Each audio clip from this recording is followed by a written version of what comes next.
Hello everyone, welcome back to my kitchen. This is Age Graceful here. How are you today? I am going to demonstrate to you some southern fried pork chops. It's dinner time, it's late, so these pork chops will only take about 10 to 12 minutes to prepare. I have on a skillet on my stove with about 2 cups of oil. I'm just going to cut that on to preheat that oil. And I have, let me adjust my camera here so that you can see what's going on. You might not see my face, but you'll see what's going on. I have some pork chops here that I have rinsed off and let drain. And I only use one seasoning on my meat. When I fry it, I like to use soul seasoning, and I get this from Save-A-Lot. This is a mixture of salt, onion powder, garlic powder, paprika, and things like that. Maybe a little parsley. So I'm going to use a little of this soul seasoning, and I don't even need black pepper when I use this. And I'm just going to lightly season these chops on both sides, just really light. If you put too much, it will be too salty. So it's best to go light. And then if you need any extra salt at the table, you can do that there. If you need additional salt, or if you like to use hot sauce, because that has sodium in it. So just real lightly on these chops. And I have 5 of them here. And my skillet is fairly large, so I believe I'll be able to get all 5 of these in at the same time. Cook them for about 3 to 4 minutes on each side until they're golden brown and have a nice crispy coating on the outside. You can also season these chops the night before and leave them in your fridge and let the flavor strike through the meat. And then when you come home, just heat your oil and start to fry them. In addition to that, I've already prepared a Ziploc bag, and I put about 2 cups of all-purpose flour in my bag. Some people use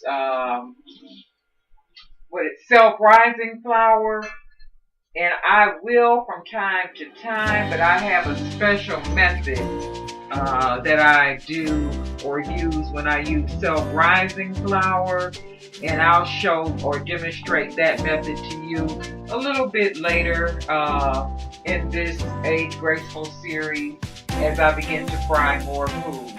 So what I'm going to do now is take my Ziploc bag, and like I said, I have about 2 cups of all-purpose flour in this bag, and I'm going to put my pork chops into the bag, and all 5 of these chops will fit.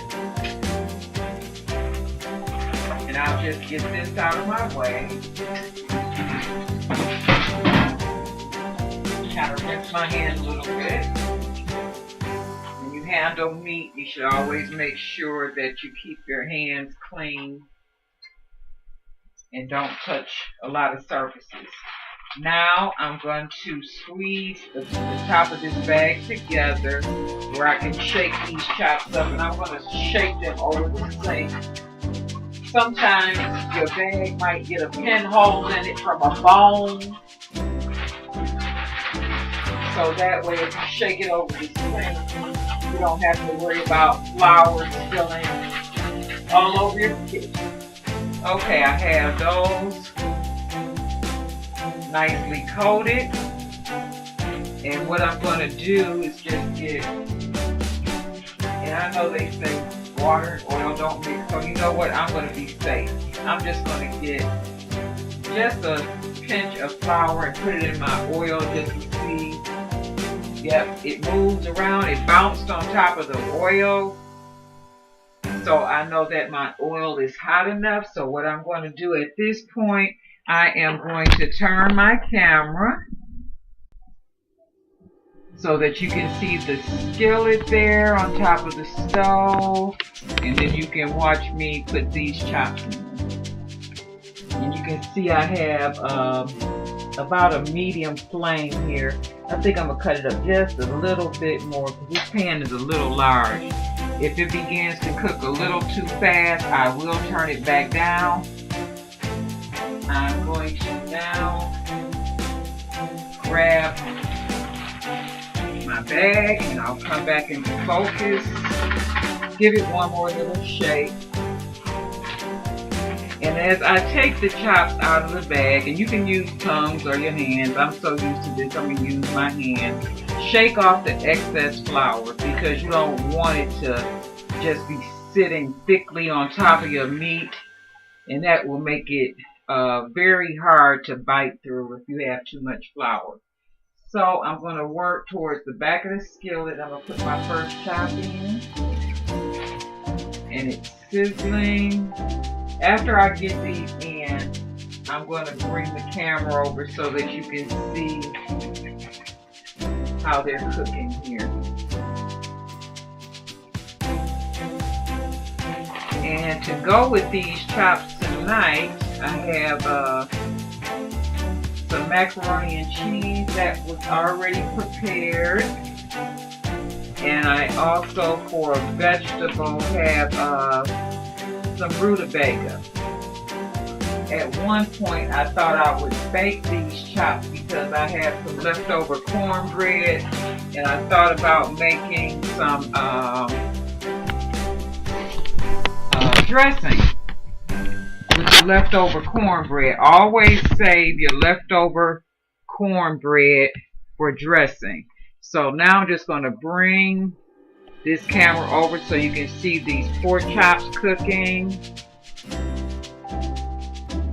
And like I said, these will take about maybe 3 to 4 minutes on each side, okay?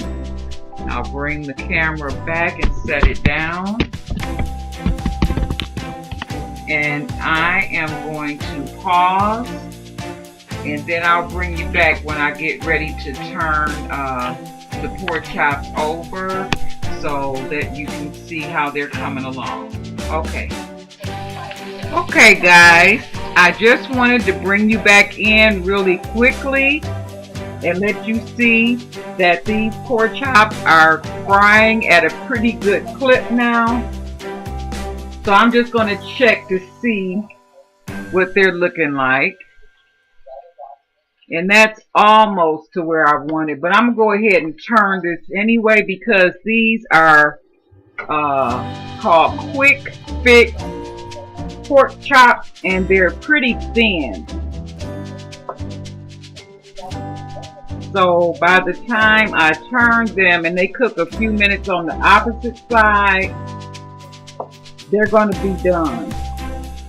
Like I said, these chops only take just a few minutes. And another thing I'm going to do, I have a little bit more heat on this left side of my skillet than the right. So what I like to do is just grab the handle and I'll turn it like that so that the cooking is a lot more even. So I just wanted to show you that right quick. So I'll be back in a few minutes and show you what the finished product looks like.